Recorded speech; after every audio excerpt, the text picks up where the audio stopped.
Just when we finished recording, all of a sudden a big piece of news drops, and we're like, oh man, we got to scramble and talk about this. So at the Shizuoka Hobby Show in Japan, in the northern prefecture, they had a huge display of a whole bunch of Takara-Tomy products. Now we're going to go through what all of these are in separate segments, but the big one, the one that we were probably the most excited about and that was just blowing up all over the internet and within the Transformer fandom, is the reveal finally, and we knew this was coming, but the reveal finally of Masterpiece 43 Beast Wars Megatron. Yay! Yep. I mean, now, sorry, hold on. Yes. Now, the great thing about this is it finally gives us a really good idea. And right now, all they've shown us right now is just it's a grayscale prototype. And they've put it next to the robot mode. It's in robot mode, and they put it next to the robot mode of Beast Wars Dinobot, which we'll be getting later this year. So it gives us an idea of, number one, how big this thing's going to be, because we've already seen photos of Dinobot next to Optimus Primal, so it gives us an idea to know the scale. It gives us an idea of more or less then what will probably be a price pointing. Looking carefully at this with just the grayscale prototype, two things I want to note. Number one, it looks like the tail weapon is going to be removable and have a normal hand under it, because you can see there's an actual hand. You can make out the thumb right there. Yeah. You can make out the thumb. It's kind of poking out there, so that's good news, first of all. So that was something that luckily was engineered way back in the day with the Robot Masters version, so it's a carryover, at least to show that if that lower price point toy could do it, then this one could too. Mm-hmm. I want to believe that the face is going to have multiple expressions. Up to this point, the two Beast Wars toys that we've gotten thus far have multiple expressions with the alt modes or the beast modes. Dinobot has kind of this and that, not so much so, but it's little things here and there. But every one of them thus far, at least when it comes to the robot mode, has had a ton of facial expressions. So this is something that I'm really hoping, because this was a character that had more character than almost anybody. Yeah, exactly. So I really hope. I mean, the Stern one they're showing here is nothing in comparison to some of the others that they could be using. I'm going to assume also, much like Optimus Primal, because this toy, this character, even its original release way back in the day in '96, more or less hit on the head the engineering. Yeah. Just like with Optimus Primal, the only thing that was the issue with the original toys was more just the cleanup. There's more things that were there that were not necessary, whether it be like the mutant headpiece or nothing that was out of the engineering that existed back then. The grapple hook missiles on the side. Yeah, all the little things that weren't necessary. It was just they didn't know how the character was going to be in the show and the show model, and I mean, if you have even the Beast Wars Returns versions of these two not leader classes, ultra classes of the originals, or I believe it was the 10th anniversary 2-pack that they did here in America. I mean, they made those toys about as perfect as they could to the animation model, and for the longest time, those were the best versions of those two characters, and they still are. I mean, I'm looking at my old Beast Wars Returns Megatron from the 2-pack. And I mean, it's pretty darn perfect. So what I'm getting at, though, is because the engineering, especially for this guy, there's not going to be many new things that are going to have to be done. I'm assuming that they're just going to take advantage of that big hollow chest and maybe put some electronics in there. A light-up eye, I'm going to assume. I would hope so.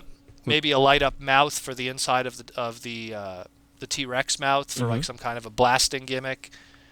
No sign yet of accessories, but I almost feel a rubber ducky is going to be there.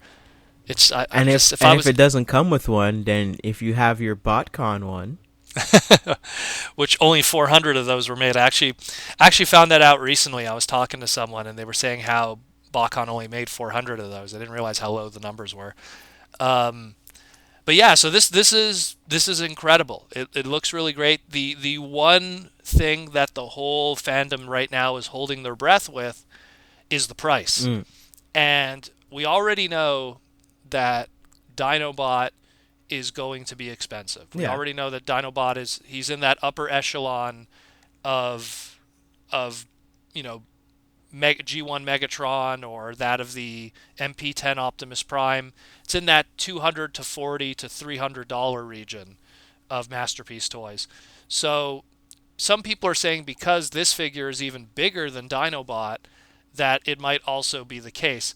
Now, one argument that I want to give when it comes to about the price is that when it comes to, say, the likes of Dinobot, I could understand that being an expensive figure despite its size. I mean, it's slightly taller than Optimus Primal, but Dinobot's expensive because of the amount of parts and engineering that I think is going into that character. And I've seen images already from Japanese magazines where Dinobot has a bit of a complex transformation. There's a lot, again, those little small parts. There's a lot going on there. And so I could understand Dinobot being expensive. I look at the likes of, let's say, we go back to Masterpiece Starsaber.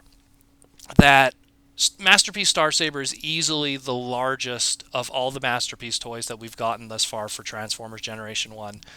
But despite the fact that he was the largest, he also, and he's massive, and he comes with a bunch of accessories and pieces and everything, he wasn't like crazy expensive. He wasn't something that was like, I mean, if Masterpiece Starsaber was any indication of how the pricing should be, he should be something that's like $400, judging by his size. But he wasn't.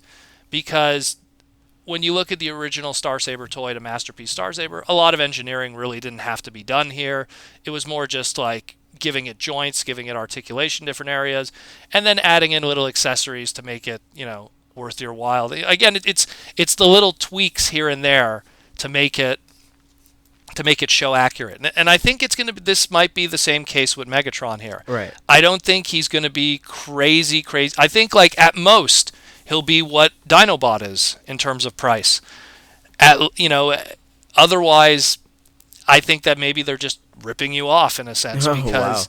Wow. I mean, in this like, if he's that much more, I mean, he can't be more than that Megatron statue we were talking about not too long ago. Oh, of course not. Yeah, well but the thing is like to just he's just not dress a lawn it down. Ornament, To just dress it down. I mean, look at his leg. Just like look at the one leg. Yeah. And you could see the screw holes and everything because of the bit gray of an Casper. ankle tilt in there too, I think. There's a bit of an ankle tilt. But toes more or go less up and down. Yeah, more or less it's the casting and design that isn't too far off from what the original toy is. Right.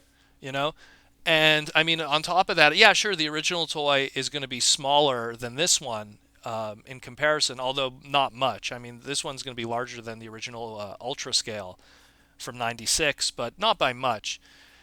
But the point is that, I mean, already I could see like the legs, the arms, the hips. They're not going to be redoing too much here. That's going to be like holy moly, I mean, look at Masterpiece Sunstreaker. Because I thought you were going to talk about Masterpiece Optimus Primal. Even Primal, in a sense that it's roughly the same toy, but what they did was they cleaned up the back a bit, and it wasn't like, oh god, we have to reinvent the wheel with this character. Oh, totally. And it was just like, same thing with he Primal. doesn't need those two things coming out the way it used to, with the gorilla piece kind of draping over his shoulders. The flaps. Yeah, the flaps and stuff like that. Like they could just do away with that, Well, again, with this toy, the more I look at it, this Masterpiece prototype, the more I see that it's a lot of the same stuff that was going on with the original toy. Like this you look at the This is definitely a refinement. It's like the same transformation, you can kind of see it, but they've refined it. It's like, okay, we don't have to do a gimmick with the tail kind of shooting out at you. That's not needed here. Give him an arm. It's the same thing when I look back at that old Robot Masters mold. And it's like they just took the old Ultra, they refined it a bit, and it's, in a lot of ways it did more than what the original toy did in some ways. And even though it was smaller, but mind you, it was a jump in maybe 10 years of engineering. No, not 10 years, but I'd have to say maybe 8 years of engineering since the original. I look at this one and I go, you know what? It looks spectacular, but outside of really like cleaning it up for the modern age and stuff, there wasn't much it had to do. Again, you look at Dinobot and you go, I mean, there's not a Dinobot toy that even came close to the animation model. And that is a feat in itself. And also I was going to say with the Robot Master, you make it a smaller scale, and then you have to be like, okay, what's really needed in this toy? Do we need a little gimmick where you can make the dinosaur head talk in a way, by moving the head? No, you don't need that. Get that out of here. Do we need 2 missile shooters on his hips? No, get them out. You could start paring it down and okay, what do we really need here? This, no.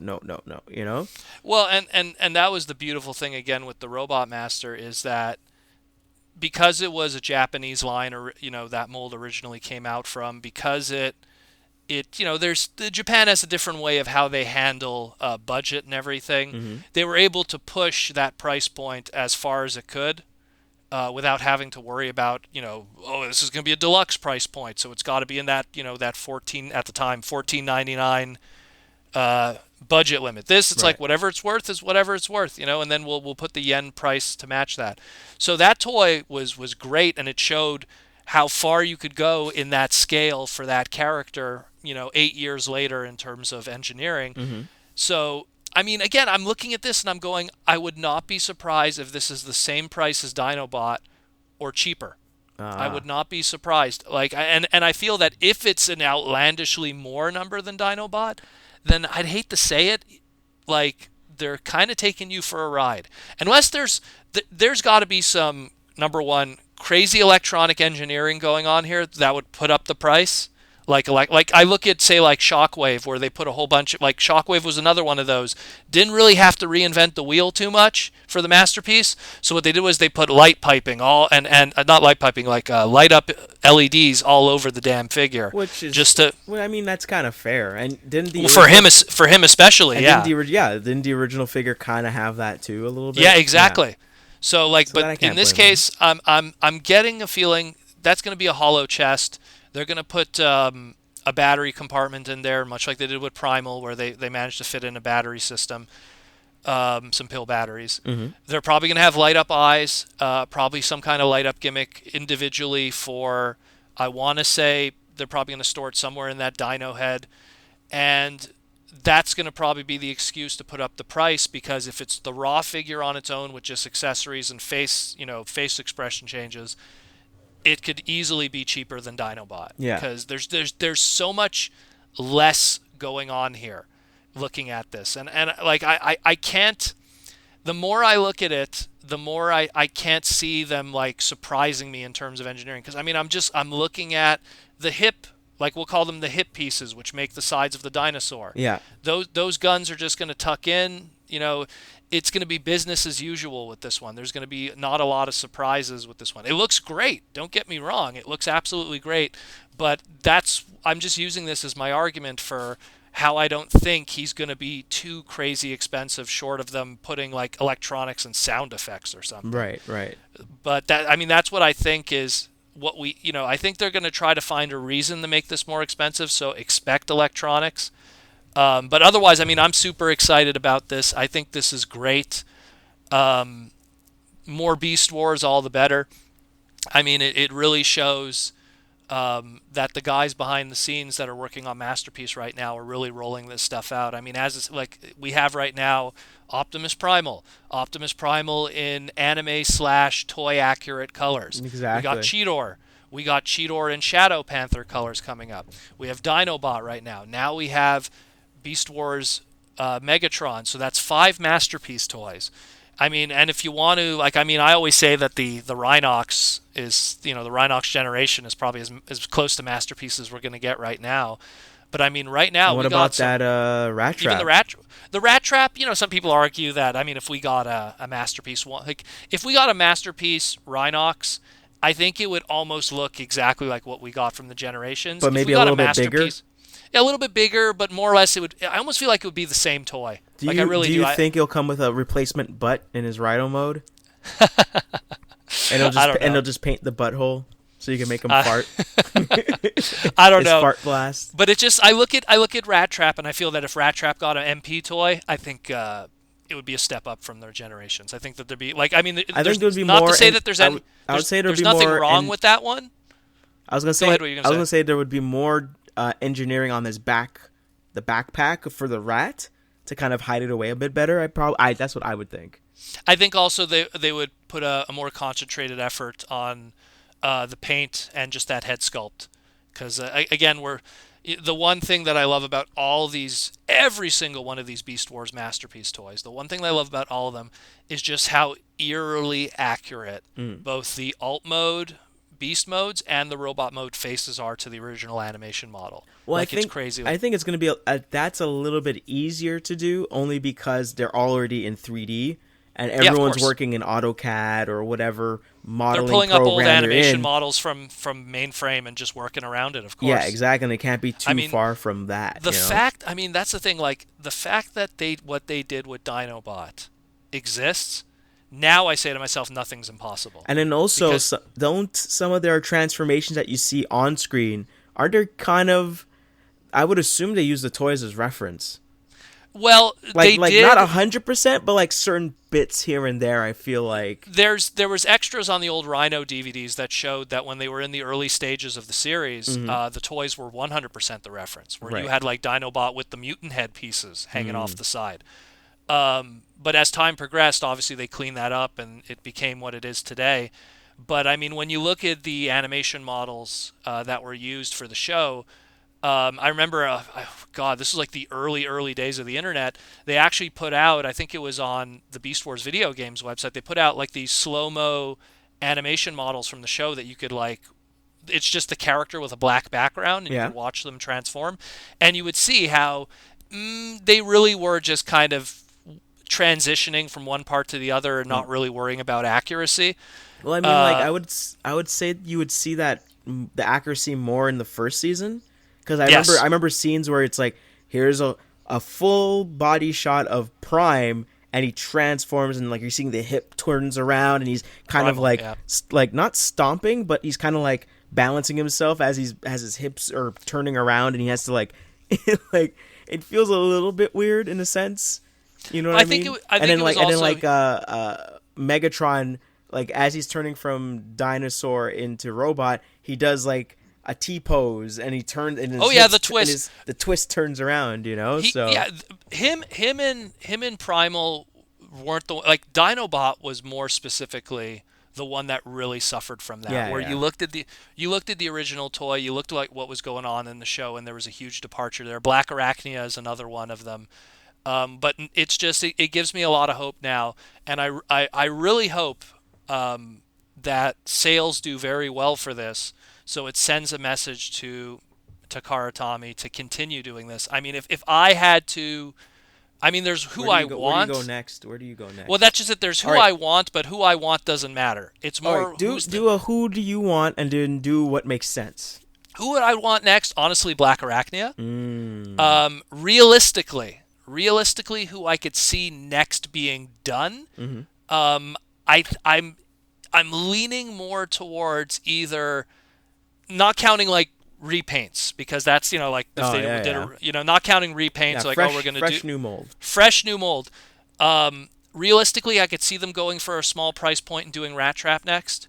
Or alternatively, because the thing is, I look at the Predacon side, and it looks like they're pretty much sticking right now with Season 1 characters. Yeah, exactly. I don't see a demand for a Scorponok, a Pterosaur, or maybe a Waspinator. But the thing is, when I look at Waspinator, I look at that Generations one that came out. It's for me, I would have said what I would want is a Pterosaur, maybe. And then that would be my number 2. His accessories would be all the powered up stuff he had when he was Power Surge Pterosaur. Yeah, when he was powered up Pterosaur, or maybe a little bit more hints of Starscream. There it is. So some of that, and also he gets the shoulder guns and all the crazy shoulder stuff. Cannons. He had his big gun when he was Power Surge Pterosaur. Exactly. Yeah, there was a whole lot of stuff. And I could kind of see. The only way I would kind of pitch Pterosaur is oh hey, Dinobots, you got dinosaurs. Here's another dinosaur. That's the it's only just way I would try to. You could market it. You can try to pitch it. You could be like, well, you know, we have Grimlock and all those Dinobots and Swoop, and now we got a Raptor and a T-Rex. Well, here's a pterodactyl. How about that? It's guys? just, to me, I find that Japan really just doesn't buy villain characters as much. And like, I even look at like the iconic G1 Autobots and stuff, and it's just Seeker jets, you know, Soundwave, Yeah. and Shockwave, like, and then anytime you're going to get another evil whatever, it's like a repaint of something else from the Autobot side. You know, it's like, we're going to do Exhaust, we're going to do this. They really kind of dance around having more villains. So it's like, you know, Beast Wars Megatron, okay, big bad leader, that's one thing. That's why, to me, it's like, if there was a realistic choice, I'm leaning more towards that Rat Trap, maybe them looking at like what they did with Bumblebee with that smaller scale. Okay. And going, oh, we'll do a Rat Trap, you know, maybe that makes more sense. But I mean, even outside of Rat Trap, it's like, because you just look at what is available from a season 1 perspective. You go, okay, Tigatron, maybe not. You know, like maybe not. You know, Air Razor, that character, that's really low on the list in my opinion. I could see Air Razor being a future generations toy, and say like Power of the Primes or War for Cybertron or whatever, more so than being a future Masterpiece toy. Right. And they have that IP, don't get me wrong, the IP they still have, so I could see that more happening. I look at all of them. Same thing. You Rat Trap, Rhinox, all of them. I just see out of all of those to pick, Rat Trap seems like the most realistic next weird take. If they just went transferless, and you're like, why? See, again, that's why when I look at the bad guys, when I look at the bad guys, it's just like, not to mention the way Beast Wars was in Japan, first of all. A lot of those characters didn't have the awesome voice actors that we had. It was more of a parody series, which is unfortunate.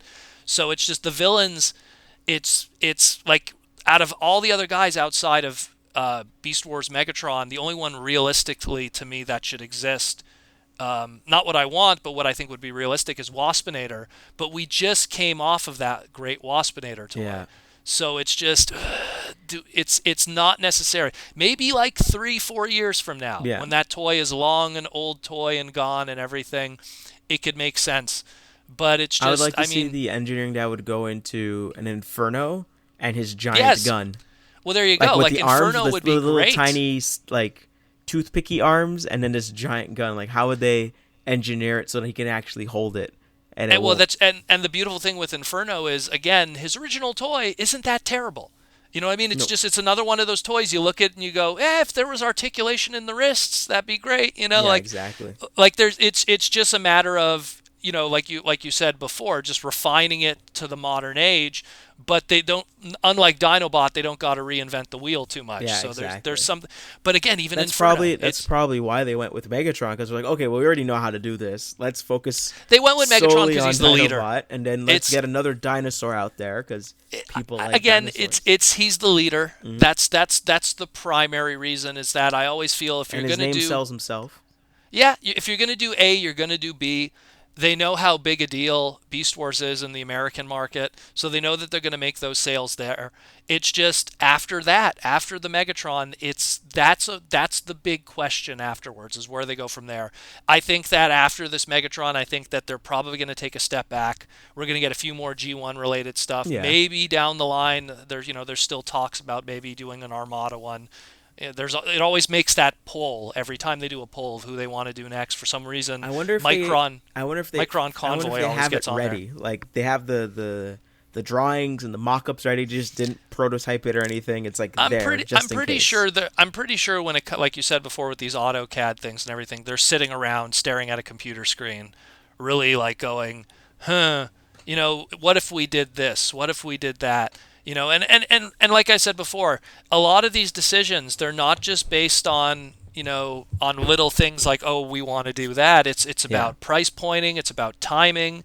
It's about what works right now. It's about slots. You know, you can't just put everything at once.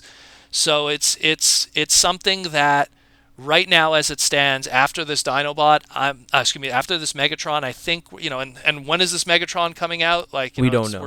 It's probably going to be information. it's going to be like 2019 minimum. I mean, we don't even have Dinobot yet, so no release date as of now, and just no price, nothing. Just like, so here's the it's prototype. something. It's here. It's something coming. that, I mean, we'd have to be having this conversation mid 2019 before we could even really think about what's going on, and then we'll know then, like, how the sales went, because I mean, this Megatron here, not much you could do in terms of repainting.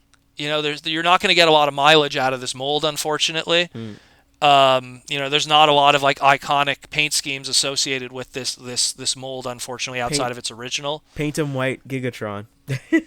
Well, that's when you start having to make up characters. Exactly. What you're doing is you're making up characters for references rather than it even being based on something that is legitimate. Like if you took Dinobot and you paint homage it to the forward one. That's the only one. If they paint it red, they could do T-Rex from Beast Machines. Yeah, there you go. But again, that was a toy that didn't come out in Japan. Oh. So it would be the only one I could think of. They've done homages to Japan stuff that never. Oh yeah, they've done a lot of stuff that Japan had no clue about, like Marvel Comics King Dinobot, King Grimlock, and the G2 Sideswipe, a lot of that stuff. But it's just, I think that right now to me it's like we'll see where it goes. I'm happy about this, but don't get too excited for the stuff that's going to come afterwards, because stuff like Cheetor was kind of a given with Black Panther, but outside of that, I don't really know what would be the next step. I mean, to me, if you had to ask me what would be the next few Masterpiece toys in the long while, I'm more leaning towards seeing an RC becoming a reality, a Cup, a Blur. There's Hoist. There's so much third-party stuff going on right now. Yeah, Hoist and Trailbreaker, that name keeps coming up for the next stuff. We still never got, more mini-bots like, a Cliff Jumper or a Huffer. There's so many on that G1 side that are almost guaranteed money for them from a larger audience, that I feel that they're probably going to go more in that route before they revisit Beast Wars again. And if they do, I would predict definitely Rat Trap being the next one. It's not what I would want, but it's what I think would be the most realistic. I would want Rat Trap any day of the week. Awesome. But yeah, this Megatron, awesome. We're going to talk more about it when we get more images. We're going to post what we have right now. But yeah, keep you posted.